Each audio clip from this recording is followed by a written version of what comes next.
Bernie from Slovakia, and this is my praise report. Even if things look bad, today's promise. Surely the arm of the Lord is not too short to save, nor his ear too dull to hear. Isaiah 59, verse 1. Beloved brides, today my praise is about how my wonderful husband really does impossible things, and it is important that we stand firm and trust him, because many times it seems that things will not happen. About 2 months ago, my sister told me how much her husband would like to change jobs due to unsatisfactory conditions. He has been working for a long time for a person who really is a greedy man, especially when it comes to his employees. My brother-in-law wanted to work as a firefighter in the past, but it didn't work out because of his health.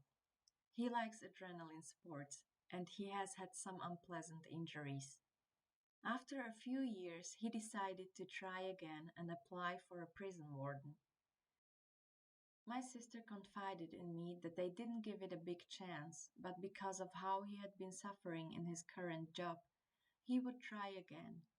It hurt her to see him this way, and I tried to encourage her not to lose hope, because I know that nothing is impossible for God, and if it is His will, my brother-in-law will work there. I told her to pray for it, and I would pray also. It was all in His perfect hands. Beloved, there have been many obstacles waiting for my brother-in-law, which were probably supposed to deter us from further prayers and the faith we have in him. He successfully passed physical tests, then also mental tests, which lasted hours. However, he did not pass a grammar test, so one day he came home saying that it didn't work out. A few days later, they called him to let him know that the test could be repeated, and he did it. Even then, I praised my love and I was curious about what would happen next. It was necessary to submit an extract from the health card. My brother-in-law has had a chronic problem with high blood pressure since one sports accident and has been taking medication ever since. Someone told him that they would not take him to this job with such a diagnosis. He was not deterred and went to see his doctor for an extract. He later even noticed that a worse degree of hypertension was written on the extract than he actually had, so he went back to the doctor to fix it. He was also told that a knee operation he had undergone in the past could be a problem. So he had to go to an expert who confirmed that his knee was fine. Another obstacle was supposed to be his eyesight, as he wore glasses and was told that all the staff who wore glasses had undergone eye surgery. So he went for an examination where he was told that he was unfortunately 100% inoperable and that they could not help him.